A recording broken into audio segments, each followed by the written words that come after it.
அனைவருக்கும் வணக்கம். நான் உங்களுடைய ராஜா.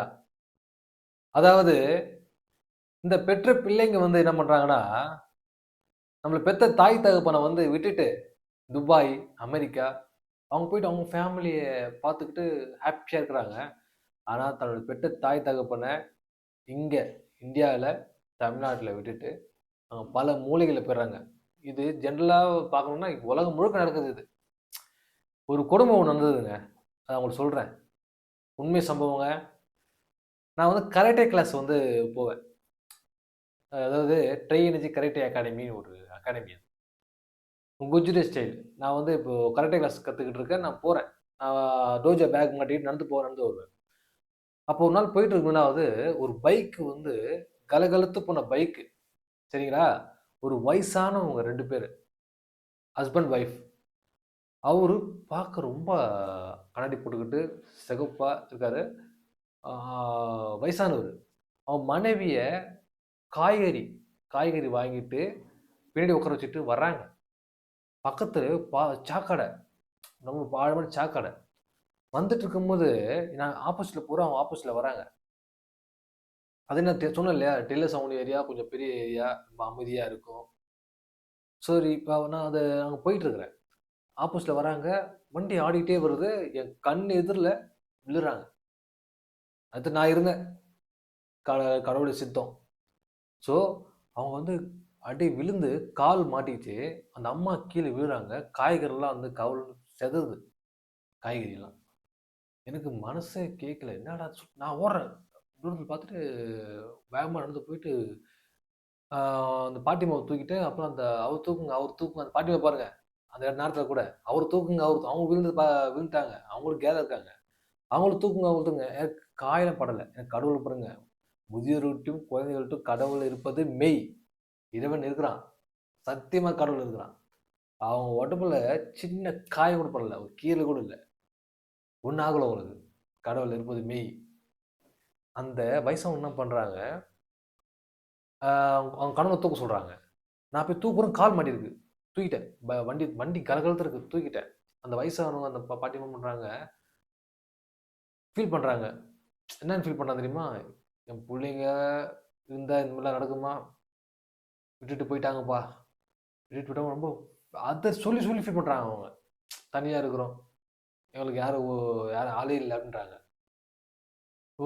பார்த்தா மனசு கேட்கல. என்னடா அது பார்க்க நல்லா பெரிய நல்லா நல்லா நல்லா வாழ்ந்தவங்க மாரி இருக்கு.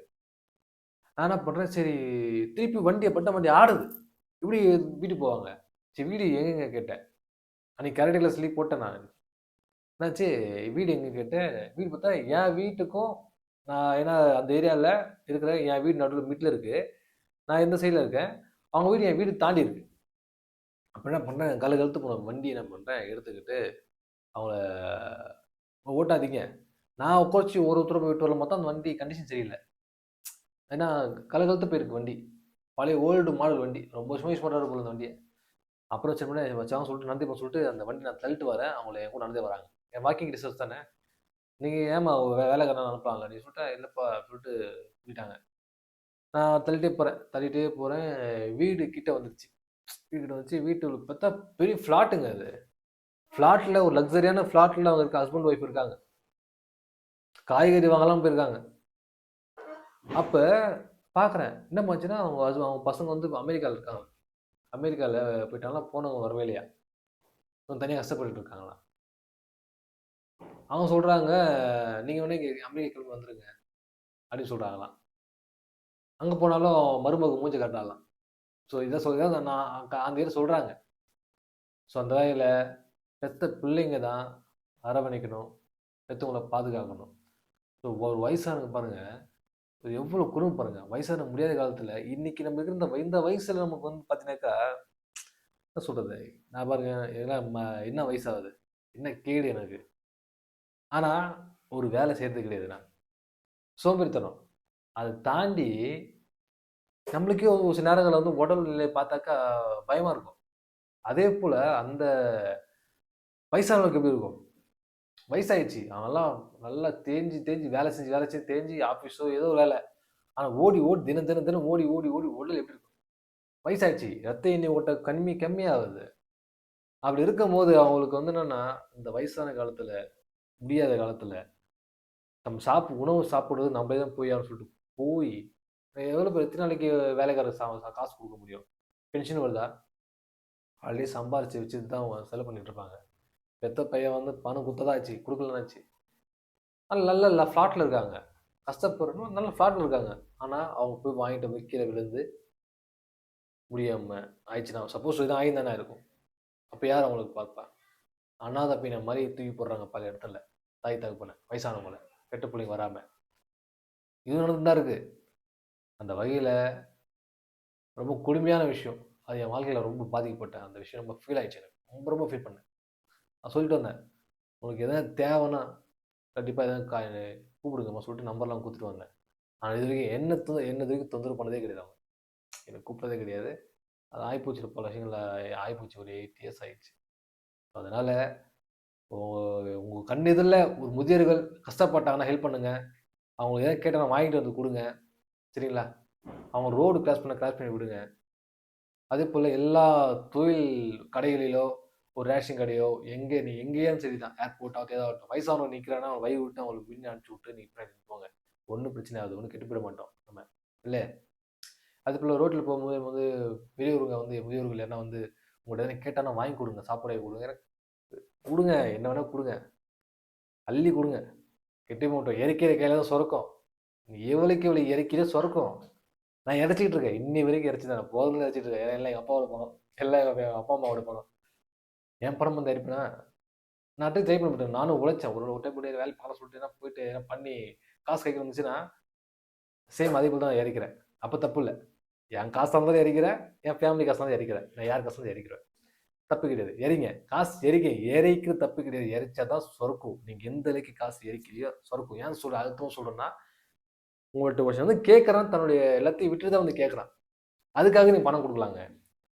அவன் குடிக்கிறான். அவன் ஏதோ பண்றான். சொல்லுவாங்க. அவன் குடிக்கிறாங்க. அவன் குடிக்கிறான். வாங்கிட்டு போய் குடிக்கிறாங்க. குடிச்சிட்டு போட்டும். நம்ம நல்லா இருக்கிறோம்ல. அது ஒரு ஒரு இதான் அவனுக்கு ஹாப்பினஸ்னா, சாப்பிட்டு போகட்டுமே. சந்தோஷமா இருக்கட்டுமே. நம்ம ஏதோ சந்தோஷமா பல விஷயம் சந்தோஷமா இருக்கிறோம். அவன் சந்தோஷமா இருந்துட்டு போட்டுமே. குடுத்துருங்க. அது சாப்பாட குடுத்தா அவன் எவ்வளோ சாப்பிடுவான் சாப்பாடு? சாப்பாடு வாங்கி குடுக்குறீங்க. எவ்வளோ சாப்பிடுவான் அவன்? அதாவது காசா குடுத்துட்டா அவன் தேவை துணிமணி வாங்கிப்பான். இல்ல அவன் குழந்தைக்கு துணிமணி வாங்கி குடுப்பான். அவன் ஏதோ சாப்பிட்டு போறான். ஹேப்பியா இருக்கட்டும். அவ்வளதான். அவன் லைஃப் ஸ்டைல்ல கடவுள் விதித்த விதி. நம்மளால முடிஞ்சது அவங்க ஹாப்பினஸ்க்கு. அந்த வகையில எல்லாருக்கும் ஹெல்ப் பண்ணுங்க. ஹெல்ப் பண்ணுங்க. முதியோர்களுக்கு ஹெல்ப் பண்ணுங்க. முக்கிய காரணம் என்ன? பெற்ற பிள்ளைகள், தாய் தகப்பனாரை விட்டுட்டு போயிறீங்க. அவங்கலாம் என்ன சொன்னாலும் பல பேர் பல இயக்குனர் சொல்லிட்டாங்க. பல படங்கள சொல்லிட்டாங்க. வாய்க்கு பல பேர் சொல்லின்னு தான் இருக்கிறாங்க. நான் மட்டும் என்ன அதுக்கு விதிவிலக்கா என்ன? நானும் சொல்றேன். ஆனா, இந்த சம்பவம் உண்மை சம்பவம் நடந்த விஷயம். அதனால ரொம்ப பரிதாபமான விஷயம். அழுதுட்டேன். கண்ணு கலங்கிருச்சு எனக்கு. என்னால அழுவ மாட்டேன். கண்ணு கலங்கிட்டேன். ஸோ அதனால என்னன்னா, அது ஒரு சுழல் நடக்காம பார்த்துக்கணும். இனிமே அந்த சம்பவம் என் கண்ணுல நடக்காம இருக்கணும். கடவுளை வேண்டிக்கிறேன். சரிங்களா? பெத்த புள்ளைங்க எல்லாம் பார்த்துக்குங்க. நடக்குது இதெல்லாம். புரியுதா? அவங்க அவங்க கேட்க மாட்டாங்க. ஏன்னா நீ சந்தோஷமா இருக்கணும். உங்க குடும்பம், உங்க பொண்டாட்டி, பிள்ளைங்களோட சந்தோஷமா இருக்கணும். அவங்க விட்டுருவாங்க. பட் தன்னுடைய சந்தோஷத்த, நம்முடைய பாதுகாப்ப இழந்து உங்களுக்கு நல்லது நினைப்பாங்க. பட் பெத்த புள்ளைங்க உங்க மனசுக்கு ஒரு விசுவாசமா ஒரு நன்றி. அந்த நன்றிக்கு அவங்க பெத்து ஆளாக்கியிருக்காங்க. வளர்த்து தான் அவங்க படிக்க வச்சு தான் உன்ன அமெரிக்கா அனுப்பிச்சிருக்காங்க. அவங்க இல்லன்னா உன் பொண்டாட்டி உன்ன மதிக்க மாட்டான். இப்படி லக்ஸரி வாழ்க்கை உனக்கு கிடைக்காது.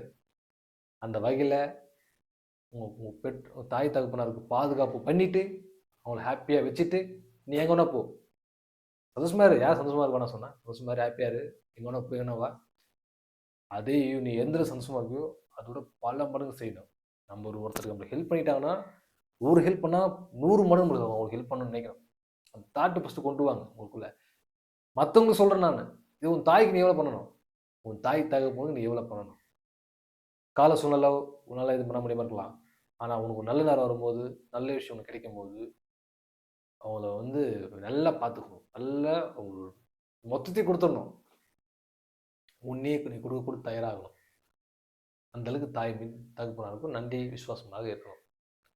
யாரோ ஒருத்தர் நம்ம வந்து உண்மையா இருக்கணும்ல, விசுவாசமா இருக்கணும்ல. அவங்களுக்கு ஒண்ணு நம்ம உயிர குடுக்குறது இறங்கி இன்னும் சேரும்ல. அப்ப நம்மள வளர்த்து ஆளாக்கி நம்மளுக்கு கஷ்டப்படுறதுல கூட நம்மளுக்கு வந்து பார்த்துட்ட தாய் தகப்பன் நம்ம என்ன பண்ணணும்? உயிரே குடுக்கலாம். தப்பே கிடையாது. நன்றி. நன்றி மறக்காம பண்ணுறது. அது வந்து யார் மற்றவங்களாம் கிடையாது. ஃபேமிலிக்கு அது உண்டு. சரிங்களா? நல்லா இருங்க, ஹாப்பியாக இருங்க, நல்லா இருங்க. என்ன பண்ணுறது? வாழ்க்கை கடவுள் இதெல்லாம் காட்டுறான். எல்லாம் இறைவனுடைய சித்தம். சொல்லணும்னு இருக்கு சொல்கிறேன். நன்றி, வணக்கம்.